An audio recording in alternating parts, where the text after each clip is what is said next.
Good morning. So, hey, I'm Podcast Pete, and we're on the show. We have a special guest in the studio. She's actually going on vacation, so she'll be in a good mood.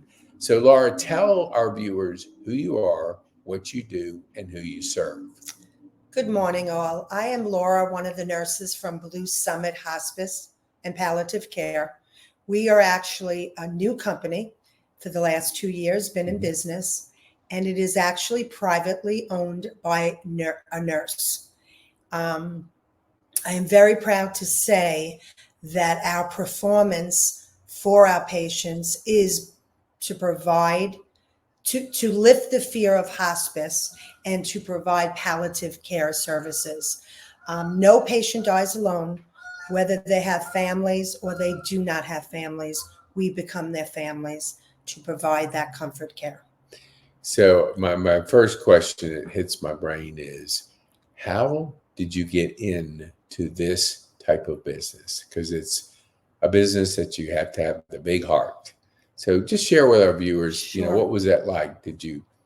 Were you always in this industry, or did you come into it later? Okay. So I am actually a nurse for 38 years, and the first 23 years were home health, providing patients services to render so they can get back to their prior level of functioning. When I lost my parents, when I lost my brother and close people near me, this type of team, a hospice / palliative team, provided my family with the love and comfort so I could actually be a sister and a daughter-in-law and a daughter for my family and not worry about what to do next. And because they brought me to a level of comfort, after all was said and done, I decided to change careers. And the last probably 15 years, I've been a hospice nurse. And it's, to me, a way of giving back. It's actually something I'm proud of when someone says to me, when I enter their room or their home, and they say they're afraid, they don't understand things. And when I exit, they say thank you, and they ask, Laura, can you be my nurse?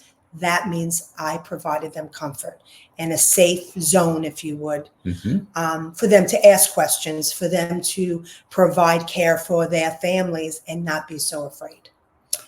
I love that.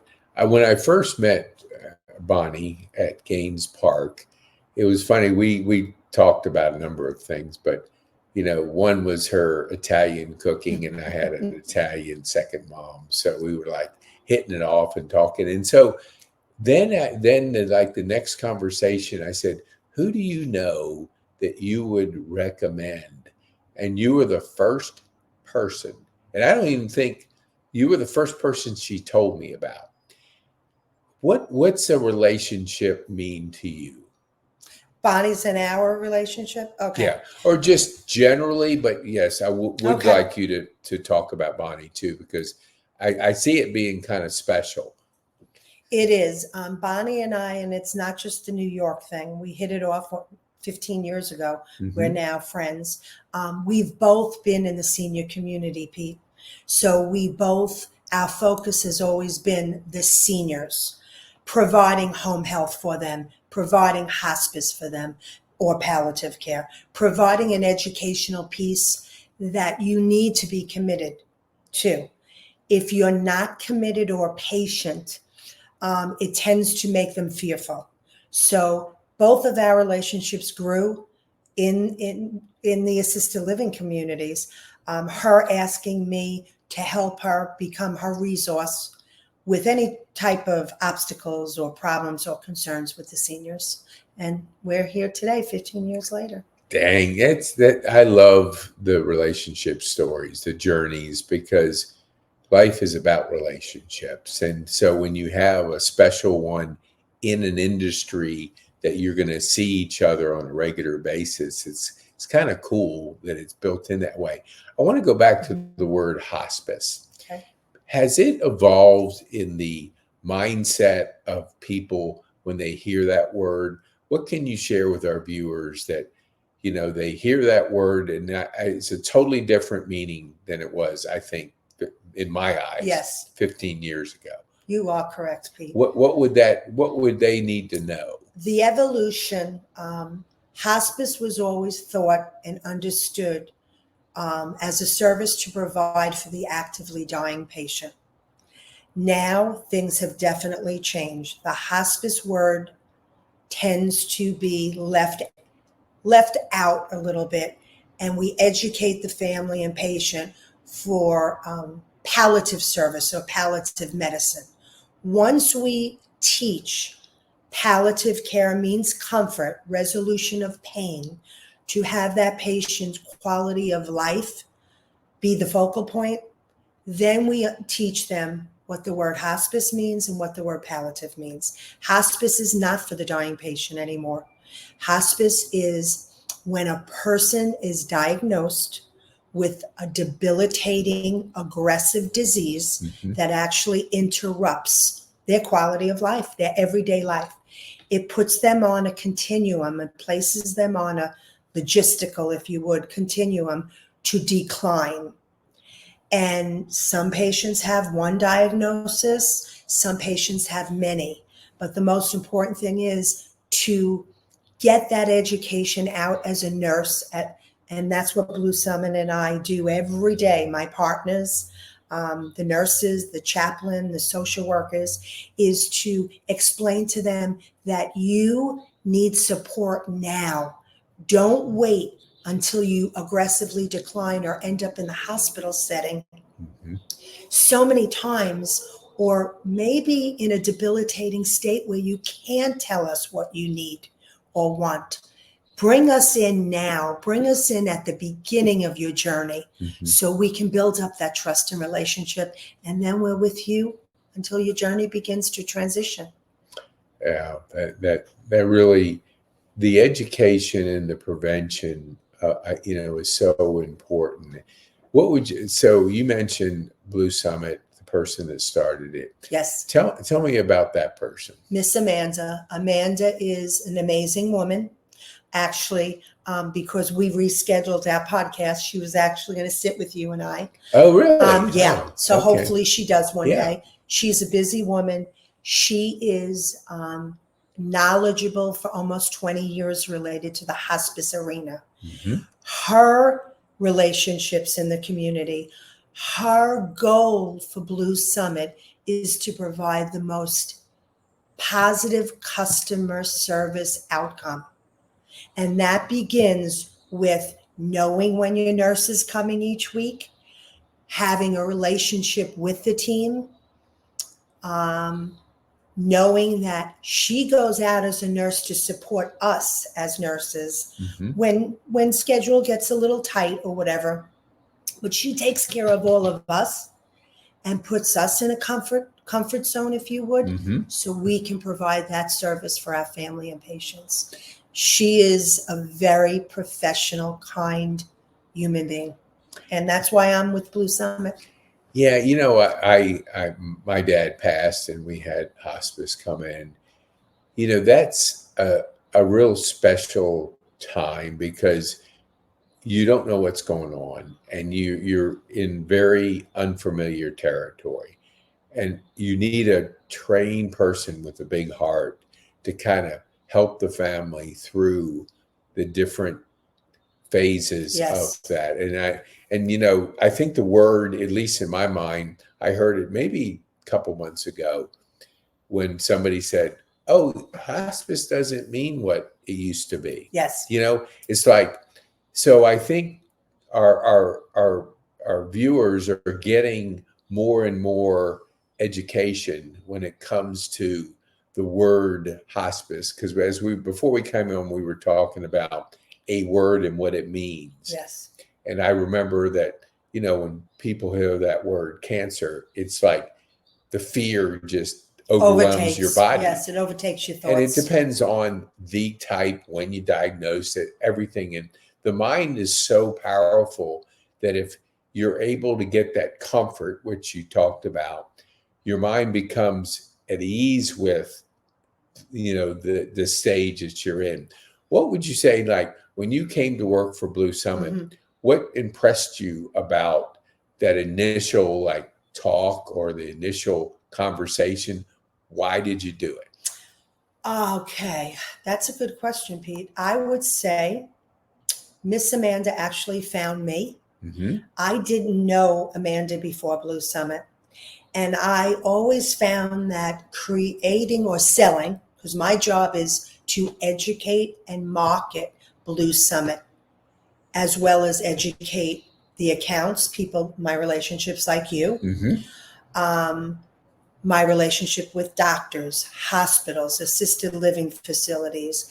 Bonnie, that's a number one example. Mm-hmm.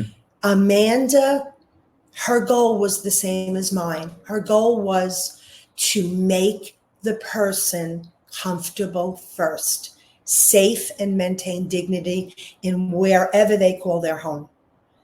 That was a focal point when we spoke on my interview. Mm-hmm. And the other thing that was important to me was that she was a nurse, that I was able to go to my chain of command, my immediate supervisor, and not have a non-clinician, have a clinician that understands my feelings as well as others. Mm-hmm.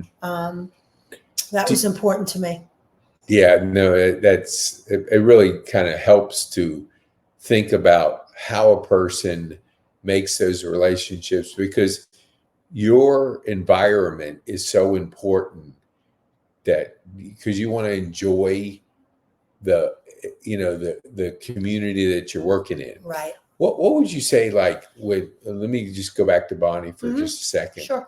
So do you have people like Bonnie out there? I mean, she seems very unique. I mean, her cooking has got to be amazing. That's a good question. Okay. So yeah, what is, like, how have you two been able to kind of connect and stay in touch? What do you think it is that makes for a close relationship like that? I believe the goal for seniors, taking care of them, not having them placed in a wrong, and when I say wrong, inappropriate Mm-hmm. community. Some residents that are in independent living communities Mm-hmm. should be placed in assisted living communities. Sometimes their needs exceed the independent status of a community. Therefore, the knowledge of people, myself, Bonnie, we can help communities like that. We can go in and educate people. Her goal was the same as mine. Let's help the seniors be in the right place. Yeah. And then provide the right services. Yeah, I've seen it, that it's almost like we're in stages, chapters, the journey that we're on, it's changing. It changes with so many factors that I think are busy. I'll say myself, because my mom's 94. And so we've been faced with all the different options as things change. And, Right. she fell. And so that created a different set of challenges about how now can she not operate, but how can she live independently, Safely and independently in a home. So it's like removing the carpets, doing this, and that my sister's a nurse, so it's not like it's strange, but you have to always have these conversations with our parents. And do you feel like your conversations with the kids of the parents? Yes. How does that go? Give myself an Sure. understanding of what do you do when you're sitting down and you're discussing that journey with them. What are you trying to communicate with them?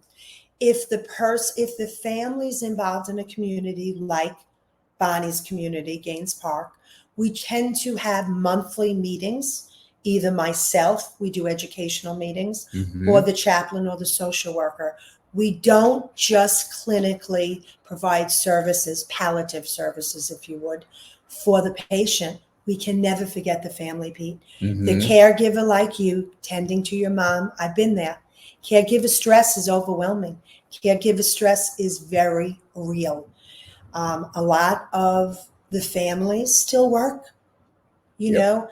So the children of the patient that we're tending to has so many different things to balance. So we educate them in a community setting, but if we meet them face to face, I always ask them, what are their goals for their loved one? Mm-hmm. You can't forget that question. Some are, Laura, I can't handle it. Please help me put them in a nursing home. Mm-hmm. Laura, I need private help. Do you have the private help resource? So a lot of times it's important to build that foundation, if you would, what the family's goals are for that loved one. Once we meet on that foundation, sometimes the goals are not attainable, Mm-hmm. and then education has to happen. Sometimes they just need some resources to get them through the day, Right. or the week or the month. And I would say, honestly, once you know the patient's safe and my team is taking care of that particular patient, Mm-hmm. then it's time to move on to the family. What does the family need? Do they have concerns or fears? A lot of times we walk into homes, funeral arrangements are not even discussed. Yeah. Yeah. I'm a biggie on that one, and I do it very quietly, very softly. And I say, guys, it may be an uncomfortable topic to speak about now, but I want you to have quality time in the middle and the end during your mom or your dad's journey. Mm-hmm. I don't want you having to race around deciding, are we going to cremate mom? Does she need to be sent to another state? All of these things should be discussed Mm-hmm. at the beginning, very softly, like I said, sensitive. Some people get afraid, some people get upset. Sure. But at the end, people actually come and thank us. Thank you for asking that question. Thank you for directing me, because it was just a smooth transition. Yeah, that you kind of answered my next question, but I'll ask it anyway. So I've noticed that you have to have a big heart to be in this business. What fills your heart in what you do? That's okay. I think the most important thing is, Pete, is now remember, when I go to visit everybody, Mm-hmm. when I'm asked to assess a patient or to call a family, not every family decides to use Blue Summit. Sometimes they choose another company. Sometimes they say, I'm not ready for hospice. Mm-hmm. And that's when the palliative medicine / palliative services are discussed. When that family calls me back, or they decide in front of me, Laura, you have made me so comfortable, I choose Blue Summit because of you. That makes my heart swell. Yeah. That means that I lifted the fear that Mm-hmm. was present at the beginning of the meeting, and I put them in a safe spot. That makes me work every day. Wake Yeah. up in the morning and go to work every day. Yeah, that's awesome, because you always, in anything we do, if our heart can be filled on a regular basis, you never Yes. have any problem getting up, because Yes. it's like, I can't wait to have my Yes. heart filled. Right. What would you say, like, to, and I think I know the answer, but help me, palliative, Yes. what does that actually mean? Okay. So palliative services, there's actually 2 programs in a hospice company. Not everyone has a palliative care program. Palliative is usually just an involvement of a nurse practitioner. Sometimes the family members cannot get out and go see a doctor. So that kind of fills a void, if you would, Mm-hmm. for a nurse practitioner coming in to see their patient. Once a month, that's pretty much about it. It's not a heck of a lot of support, but the most important thing that I love about Blue Summit is Amanda allows us to place a nurse practitioner when needed to oversee the plan of care of the patient when they're not quite ready, emotionally or maybe clinically. Maybe the decline for that specific diagnosis, Pete, is not hospice appropriate. Okay. So we watch a patient for a couple of months, 2 to 3 months. We educate.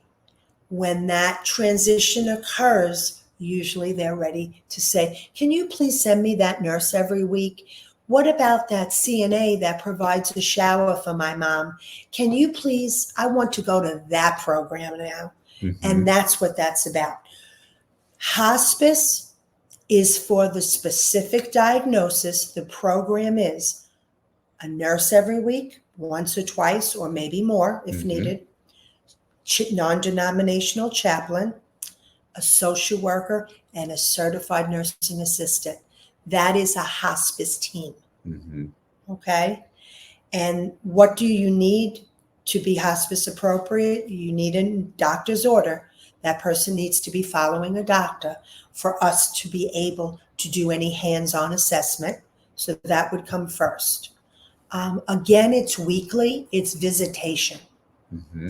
And we begin the journey with the patient and we stay with them as they decline and transition to dying and then eventually death, which some of our patients are with us for a few days and some are with us for 6 months to a year. It's that old thing is not like one situation. There's always different situations that make up a story or make up a journey. What do you, and this is just my curiosity, when you said a doctor Yes. has to call you or recommend it, is this a primary doctor? Okay. Is that like, is it come from a specialist or is it a combination? It could come from anyone. If the patient is seeing an oncologist and their radiation and chemotherapy is completed, Mm-hmm. and the doctor feels, okay, I have stabilized, if you would, the patient, but yet there's no more treatment to be had. The patient is usually directed to hospice. So that would be an oncologist to write the hospice order. Mm-hmm. But if there is no involvement with a specialist and the patient just has a community doctor, an internal med doctor, a family doctor, Mm-hmm. that they consider their primary, they also can write that hospice order.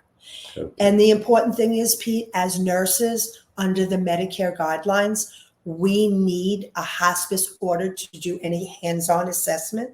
Mm-hmm. Okay, not to talk to the people, not to educate them. We don't need an order, but our nurse needs an order to evaluate first, Mm-hmm. and admit to hospice if appropriate. That begins the assessment. Awesome. That's good to, I'm learning different Mm-hmm. things through this journey. And I want to just to talk about one thing. Sure. Or not one thing, but just the next thing.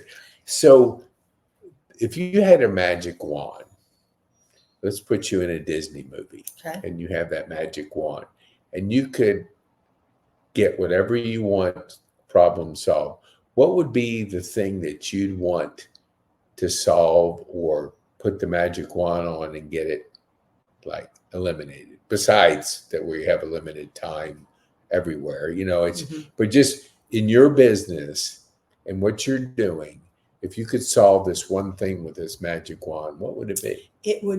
I would ask as a nurse, every doctor, whether they're cardiac, neuro, oncology, etc., to support the hospice program more.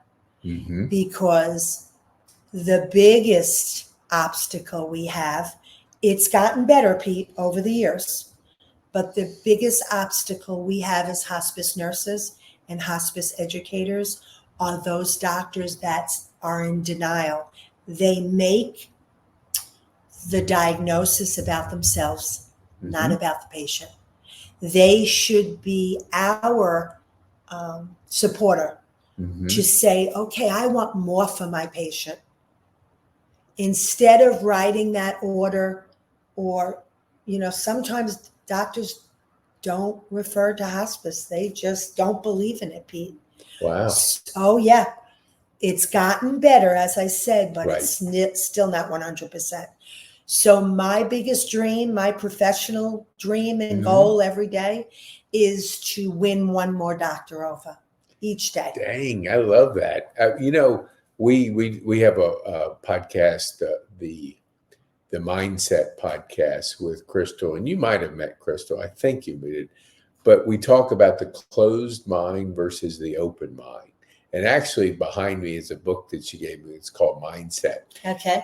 And it reminds me that no matter where we are, there's people that have a closed mind and there's people that have that open mind. And it seems like to have that open mind, because what you're just describing is a person has to make it about the patient, Yes. not themselves. Correct. And so if that person, and I'm not going to say that, I will say that there's a